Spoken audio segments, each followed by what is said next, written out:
So scary.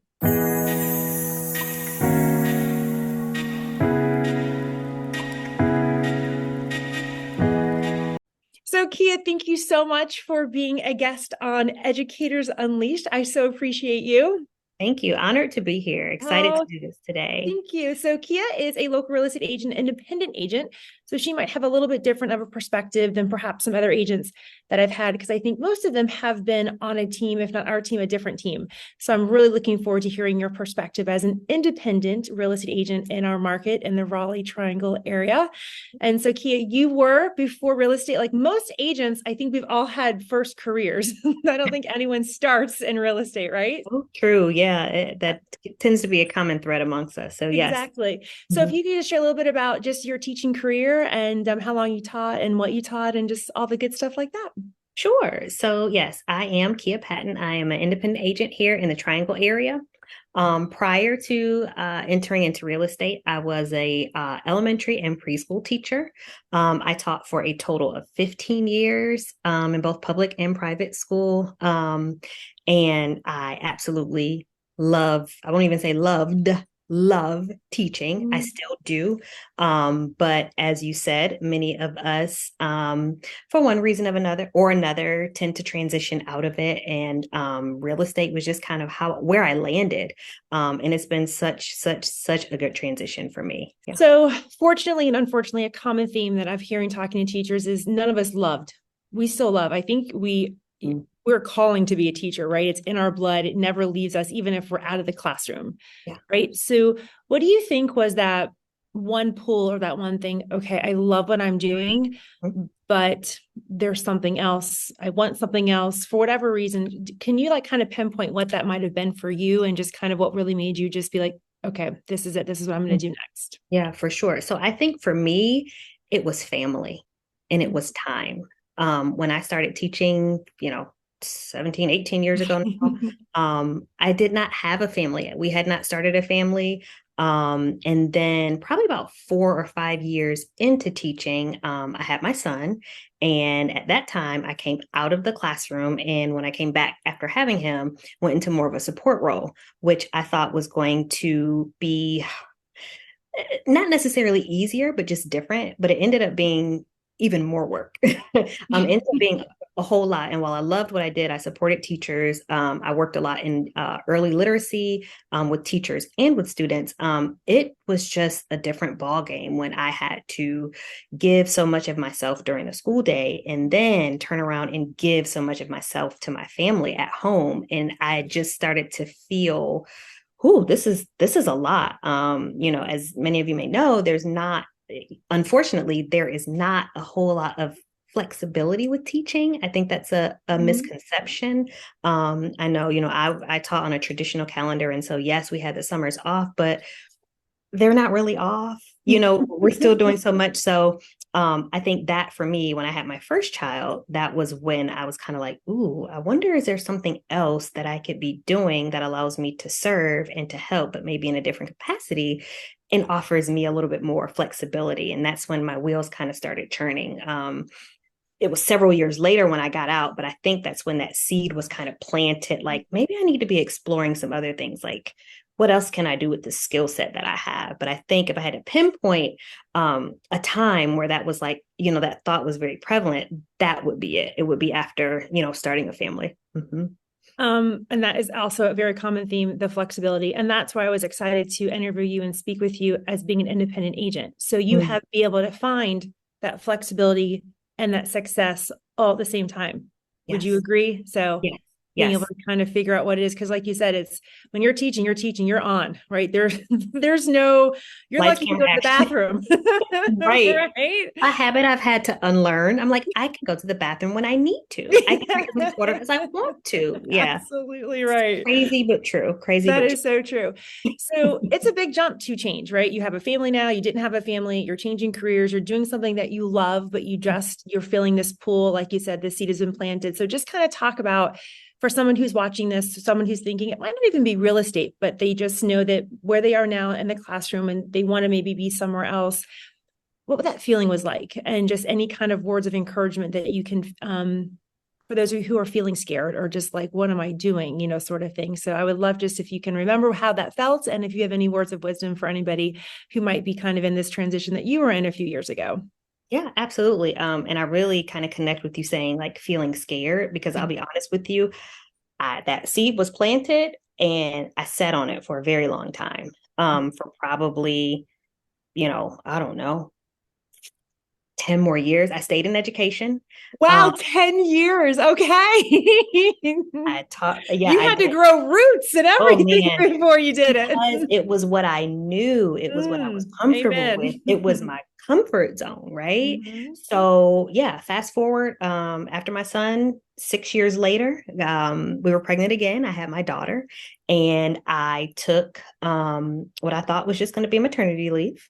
And it turned into about 18 months. And I did not go back to teaching full time. So that was my exit after year 10. That was my exit. Stayed home for a little bit and then decided, kind of like one foot in, one foot out. Okay, I'll go teach part-time half-day preschool and I'll bring my daughter with me, right? So I'm going from full to part-time. And I did that until she went through the program, until she was ready for kindergarten. And I was like, you know what? This is it. I'm going to have two children in school full time. Because the other piece was, how am I going to get the training for real estate? I'm working, I'm a parent, I'm a wife, I have responsibility. Like, how am I going to do that? And I was like, well, both of my children are in school now. I'm going to do it. And I just went for it. But it was so scary. It But was so oh, yes, I can remember like it was yesterday. And I was like, what in the world am I doing? scary. I'm leaving the comfort of a salaried position to the unknown. Right. And we're a two-income family. Like, Same. did my income, and it was my husband's kind of like, what's happening here? I'm like, I feel this pull. I feel like this could be the next best thing for our family, if Yeah. you will. And I just forgot what I was going to ask you, full disclosure, after we just kind of talked about that. But what I loved about what you just shared is there's so many different ways to start. I think people sometimes think it has to be, this or that. It has to Mm. be all into this. And depending upon what your goals are. So I love that you shared how it was, first of all, it sat there for a hot second, right? And then it was like a toe in, a toe out, and doing other things too. So anybody who's thinking that it has to just be this or that, I think that you really shedded some light on different ways to be able to start your real estate career. Yeah, yeah. No, it doesn't have to be very black and white. And it's okay if you're scared, and it's okay if you're not sure. I think one of the biggest lessons that I've learned through this transition is just, it's okay to be afraid, and it's okay to do things afraid, and it's okay to take risks. Like, that was a big thing for me. I was scared to take a jump, but finally I was just like, somebody push me. Just let me just do it. And that it's been the best thing for me. It really has. It's really given me everything that I was needing um, for my entire family. It's been great. That's wonderful. Mm. Why do you think educators make such great real estate agents? Oh goodness, where do I start? So I Right? think, you know, I think if you'd asked me this when I was still in the classroom, I probably wouldn't have recognized how many like transferable skills that we have. The one that I kind of jokingly tell people all the time is like master negotiator. Like, if you can reason with children who have ideas that are not necessarily in the box most of the time, and you can, negotiate things with them. You do this, I'll do that, meet me halfway.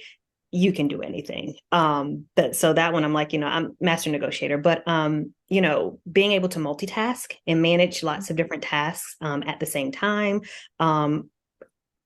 Most teachers that I know are very, very organized, and that is a huge in real estate, where you're trying to manage different parts of transactions that are all at different stages and phases. You have to have your things in order.